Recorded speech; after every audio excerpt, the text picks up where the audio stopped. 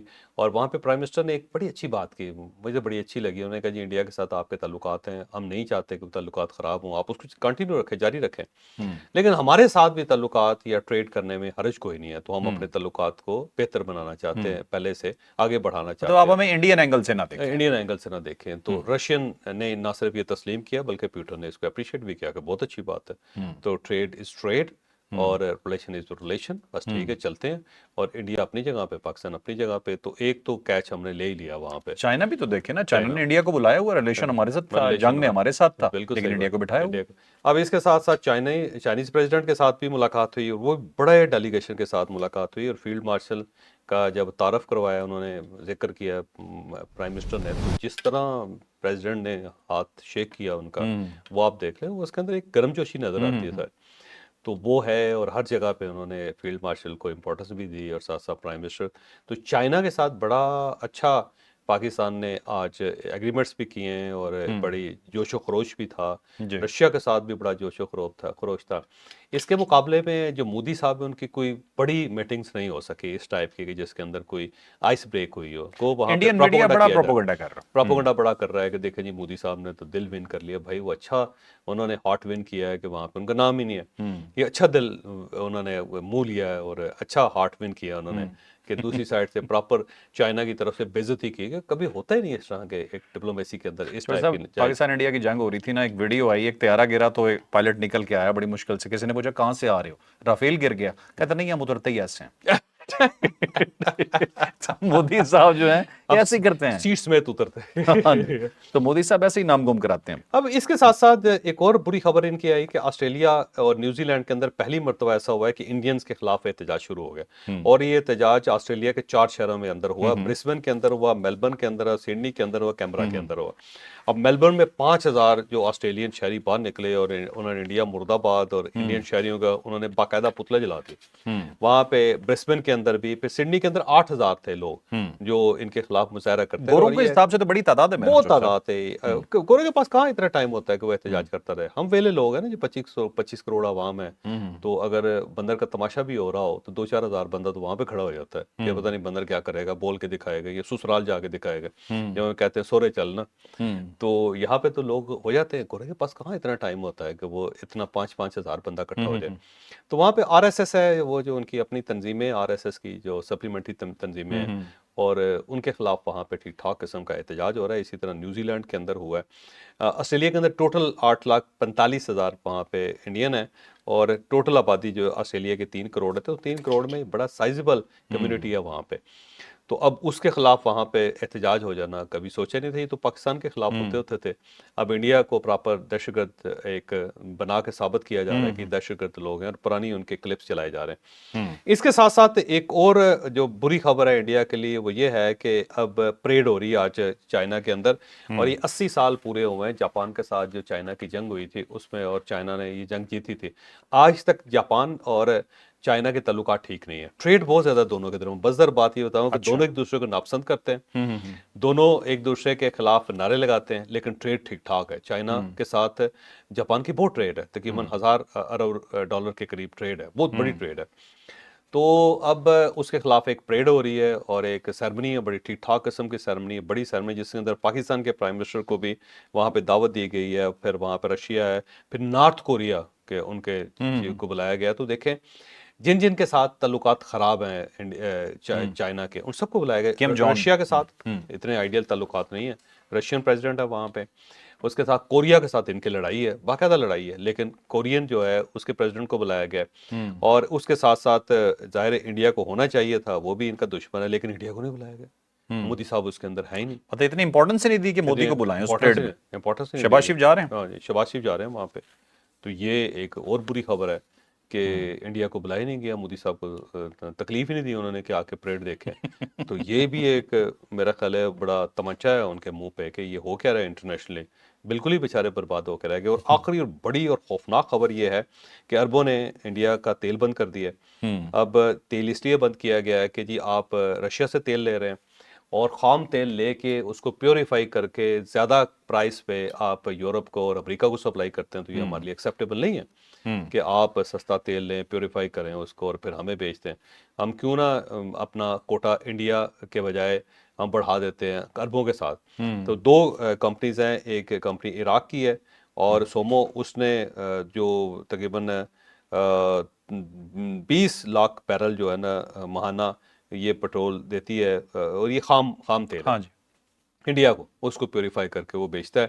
اور اس کے ساتھ سعودی عربیہ ارامکو جو بہت بڑی کمپنی ہے دنیا کی، وہ 10 لاکھ بیرل تیل جو ہے نا ہر مہینے انڈیا کو سپلائی کرتا ہے. اور اس کے بعد نیارا، ان کی نیارا انرجی کے نام سے ایک بہت بڑی آرام کو کمپنی نام ہے. ارامکو. آرام کو نے حرام کو منع کر دی. یار پھر اچھا، نیارا انرجی ہے اور یہ امبانی کی بہت بڑا وینچر ہے. اس میں 52 لاکھ بیرل یومیہ یہ پیٹرول کو پیوریفائی کر کے عالمی مارکیٹ کے اندر بیچتے ہیں. اب ڈونلڈ ٹرمپ کا ڈنڈا ہے اور ڈنڈا جو ہے نا مسلسل بڑھتا چلا جا رہا ہے. اور اس نے کہا کہ یہ ان ایکسیپٹیبل ہے کہ آپ جو پیٹرول خریدیں رشیا سے اور اس کے بعد اس کو تھوڑا سا بہتر بنا کے ہمیں بیچ دیں. تو یہ تو نہیں ہے ہمارا ایکسیپٹیبل. آپ اپنا استعمال کریں بے شک، انڈیا میں جتنا استعمال کرنا ہے. تو وہ بہت لاس ہے، آپ اندازہ نہیں کر سکتے. 120 بلین ڈالر تو گیا، انڈیا کا تو بیڑا گرک ہو انڈیا گیا. کا بیڑا گرک کر دیا. اور یہ صرف یہاں تک نہیں رہے گا، مجھے لگتا ہے کہ آنے والے دنوں میں یہ اور اضافہ ہوگا. تو آپ یہ بھول جائیں کہ اربوں کی طرف سے کوئی پیٹرول انڈیا کو ملے گا. تو یہ تو مکمل سپلائی بند ہو جائے گی اور صرف رلائی کرنا پڑے گا رشین پیٹرول پہ. اب رشین پیٹرول پہ اگر آپ نے رلائی کر بھی لیا اور عالمی مارکیٹ خریدتی نہیں ہے تو پھر کیا کریں گے؟ پئیں گے. آپ کو پتا تھا پیتا تو کافی کچھ نہیں یار بس ٹھیک ہے. بس بس اچھا ناظرین، چلے چلتے ہیں بس نیکسٹ سٹوری پہ. ٹھیک ہے. اور اس میں ایک امپورٹنٹ چیز آپ نے پچھلے سٹوری میں یاد رکھیں، اسلام پہ ایکسٹریمزم کا الزام لگتا تھا. اب یہ جو آسٹریلیا میں، نیوزی لینڈ میں ہو رہا ہے سب کچھ، جو ہندوؤں کے خلاف احتجاج ہو رہا ہے، یہ ان کی ایکسٹریمسٹ جماعتوں کے خلاف ہو رہا ہے. یہ کیا ہے RSS نے انڈیا کے ساتھ. تو دیکھ لیں، یہ انڈینز کے لیے پیغام ہے. اب چوائس صاحب ہمارے پاس 2 سٹوریز ہیں، کوشش کرتے ہیں اسے کور کرنے کے. جی گنڈا پور صاحب نے کچھ کہا ہے اور یہ پنگا لیا ہے میڈیا سے، اور علیمہ خان صاحب. گنڈا پور صاحب کل وہ میڈیا سے بات کر رہے تھے. وہاں پہ ایک ڈان کے رپورٹر ہے جن کا تعلق محمد ایجنسی کے ساتھ ہے، اور وہ کھڑے ہوئے، انہوں نے گنڈا پور صاحب کی جو فیملی ہے، ان کے جو بھائی ہیں، ان کی کرپشن کی بات کی. تو گنڈا پور صاحب ان کے اوپر چڑھ گئے. انہوں نے کہا کہ تم نے کوئی کسی کی ٹرانسفر کروانے کی کوشش کی ہوگی، نہیں ہوئی ہوگی، تو تم اس طرح ناراض ہو رہے ہو، تم کر کے اس کے ساتھ بدتمیزی کر رہے تھے. پھر جیو کا رپورٹر کھڑا ہو گیا. اس نے کہا جی آپ نے یہ الزام لگایا تو کیا آپ کے پاس کوئی ثبوت ہے؟ تو اس نے کہا نہیں میں نے مذاق کیا تھا، تم اپنا سوال کرو. یہ تم والی جو کلچر ہے نا، یہ بڑا حیران کن ہے ویسے، کہ کسی کو عزت نہیں دینی. کل بلکہ جرمن امبیسڈر کے ساتھ جو کچھ کر دیا گنڈا پور صاحب نے، میرا نہیں خیال کو امبیسڈر اب جا کے ان سے ملاقات کرے گا. اور جرمن امبیسڈر تو مجھے نہیں لگتا کہ وہ جائے گا یہاں کے کے اندر. بےعزتی ہے یار انتہا درجے کی. آپ یہ بتا دیں کہ امبیسڈر صاحب ایک آئے ہوئے ہیں، ان سے میں 20 منٹ اور چاہتا ہوں، تکلیف دوں گا ان کو، میں ذرا بات مکمل کر لوں. عزت کے ساتھ بھی بات کی جا سکتی ہے. اکڑ کس چیز کی ہے؟ اکڑ پتہ نہیں. آپ کو مہمان آپ کے پاس آیا، مہمان آیا ہوا اور آپ نے ٹائم دیا ہوا اس کو. ہو سکتا ہے خود بلوایا ہو انہوں نے، لیکن وہ بے عزت کر دیا ان کو. تو ساتھ ہی میڈیا کے ساتھ انہوں نے شروع کر دیا ہوا. کل علیمہ خان صاحبہ بھی تھیں، اور علیمہ خان صاحبہ سے طیب بلوچ ایک رپورٹر ہے، اس سے پوچھا جی آپ نے مشینوں سے یہ کروڑوں روپے کی جائیداد کیسے بنا لی ہے؟ 2004 میں آپ نے امریکہ کے اندر آپ نے جو شوکت خانم ہے اس کے فنڈ سے جائیداد خریدی تھی. اب علیمہ خان صاحبہ کو چاہیے تھا کہ یا اسے کو اگنور کر دیتی اس سوال کو، یا اس کا جواب دے دیتی. بڑا آسان کام ہے نا جی. تو انہوں نے کہا کہ تم تو مجھے رپورٹر لگتے نہیں ہو، تم تو کوئی اور ہو. اور ساتھ اپنے لوگوں سے کہا کہ ذرا پتہ کرو اس کو یہ کون ہے. یعنی جو سوال کرے گا وہ کوئی اور ہی ہے، پھر وہ جرنلسٹ نہیں ہے. الزام لگا دیں. تو علیمہ خان صاحب اب اس پہ رپورٹر بڑے ناراض ہیں جی. مجھے لگتا ہے کہ گنڈا پور صاحب نے آئندہ کوئی اس ٹائپ کی حرکت کی یا علیمہ خان صاحبہ نے کی نا، تو مجھے لگتا ہے رپورٹرز نے بائیکاٹ کر دینا ان کا. اس کے بعد لگے پھریں یہ پھر. ٹھیک ہے. چلیں اگلی سٹوری جی، بہت امپورٹنٹ. ہمارے پاس حنیف عباسی اور خواجہ آصف کے درمیان میں ایک جنگ چل رہی ہے، لیکن اس جنگ کے پیچھے اسپیکولیشن ہو رہی ہے، بہت زیادہ کہا جا رہا ہے جو ہو رہا ہے وہ ہو نہیں رہا، وہ کروایا جا رہا ہے. یہ سٹوری کیا ہے بتاتے ہیں ڈیٹیلز. اب حنیف عباسی صاحب جو ہے ان کے اوپر یہ شک کا اظہار کیا جا رہا ہے جی کہ کسی نے ان کو اشارہ کیا ہے، اور اشارہ کرنے والے میاں شہباز شریف صاحب ہو سکتے ہیں جو اس وقت پرائم منسٹر ہیں. اور انہوں نے حنیف عباسی صاحب سے کہا ہوگا کہ ذرا خواجہ صاحب کو کھڑکا دیں آپ، تو اس ٹائپ کی باتیں کی جا رہی ہیں. لیکن میں حنیف عباسی صاحب کو جانتا ہوں اور کچھ میرے پاس انفارمیشن بھی ہے. انفارمیشن کی بنیاد پہ اور ایک پرانے ریلیشن کی بنیاد پہ میں بالکل کلیئرلی آپ کو کہہ رہا ہوں کہ حنیف عباسی نے جو کچھ کہا ہے اپنے طور پہ کہا. ان کو کسی بندے نے نہیں کہا کہ آپ خواجہ صاحب کے ساتھ کوئی بدتمیزی کریں، بلکہ انہوں نے دیکھا کہ کوئی شخص بول نہیں رہا خواجہ آصف صاحب کے ساتھ، اور خواجہ آصف صاحب جو ہیں وہ اپنی پارٹی کو رگڑ رہے ہیں. ان کا اگر کوئی تعلق پنجاب کے ساتھ کو پھٹا ہے چیف منسٹر کے ساتھ، تو وہ اب سکور کیوں برابر کر رہے ہیں یہاں کھڑے ہو کے پارلیمنٹ کے اندر. کبھی وہ کسی ایک کمپنی ہے اس کے اوپر الزام لگا دیتے ہیں، اور کبھی وہ یہ کہہ دیتے ہیں کہ 40 سال ہو گئے ہم نے کچھ نہیں کیا. کبھی وہ کہتے ہیں جی کہ وہ جو آمروں کا دور تھا وہ بڑا زبردست تھا اور ہم فیل ہو گئے ہیں 40 سال کے اندر.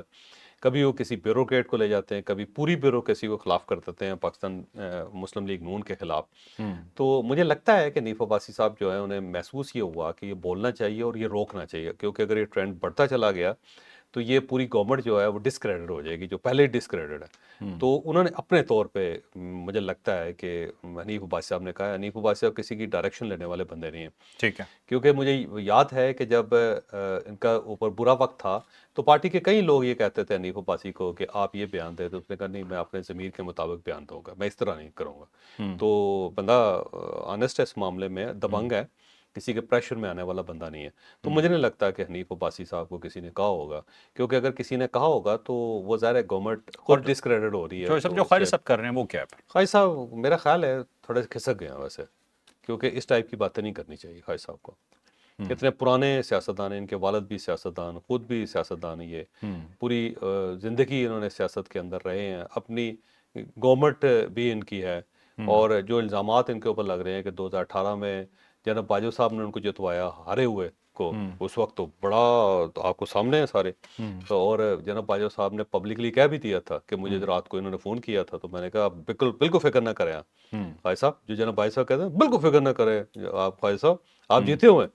اور یہ خواجہ صاحب جیت گئے اور خواجہ صاحب بیٹھے ہوئے تھے سامنے. نے کہا یہ خواجہ صاحب سے پوچھ لیں آپ. اچھا وہ ہے پھر 2024 کی، تو سب لوگوں کو پتہ ہی آ رہا ہے اس طرح کر کے. اب یہ اگر پاکستان مسلم لیگ نون کے لوگ اس ٹائپ کی بات کرتے ہیں، میرا خیال ہے شرم آنی چاہیے. کہ 2024 کے جو رزلٹس ہیں نا وہ سب کے سامنے ہیں. میں آنیسٹلی کہہ رہا ہوں، دل پہ ہاتھ رکھ کے بتائیں نا. اچھا صاحب 2018 کا وہ 2018 کا بھی میں آپ کو بتا رہا ہوں. خواجہ صاحب کا تو بتا رہا ہوں. خواجہ صاحب تو خواجہ صاحب اپنے دل پہ ہاتھ رکھ کے بتائیں نا، جیتے ہیں 2024 میں. اگر جیتے ہوئے ہیں تو وہ ٹھیک ہے. تو جب آپ اس طرح باتیں کر رہے ہیں تو میرا خیال ہے کو خدا خوفی کرنی چاہیے. چپ رہیں. وہ جو نیپولین نے کہا تھا نا کہ یا آپ لڑیں یا پھر خاموش رہیں. تو اگر آپ نے لڑنا ہے تو ماریں آپ ٹھوٹا اس کرسی کو، نکلیں آپ وزارت سے، بیٹھیں آپ اپوزیشن میں، آ جائیں سڑکوں کے اوپر، عوامی پارٹی بنا لیں. ٹھیک ہے. یا پھر آپ چپ رہیں، خاموش رہیں جیسے سارے خاموش رہتے ہیں. تو حنیف عباسی مجھے لگتا ہے کہ اس نے ضمیر کی آواز پہ بات کی ہے، اور پوری بیوروکریسی خوش ہے اس وقت. میں آپ کو پوری بیوروکریسی حنیف عباسی زندہ باد کے نعرے لگا رہی ہے، کیونکہ بیوروکریسی کا تو کسی نے مقدمہ ہی نہیں لڑا بیچاری کا. ٹھیک ہے ناظرین، آپ نے آج کا ویلاگ دیکھا، یقیناً بہت انفارمیٹیو رہا ہوگا جی. کیچی لائن بہت مزے کی یہ بنتی ہے جی کہ آرام کو نے حرام کھو کا پیٹرول بند کر دیا. لائک شیئر سبسکرائب کرنا بالکل نہیں بھولنا. اجازت دیجیے، اللہ حافظ. پاکستان زندہ باد.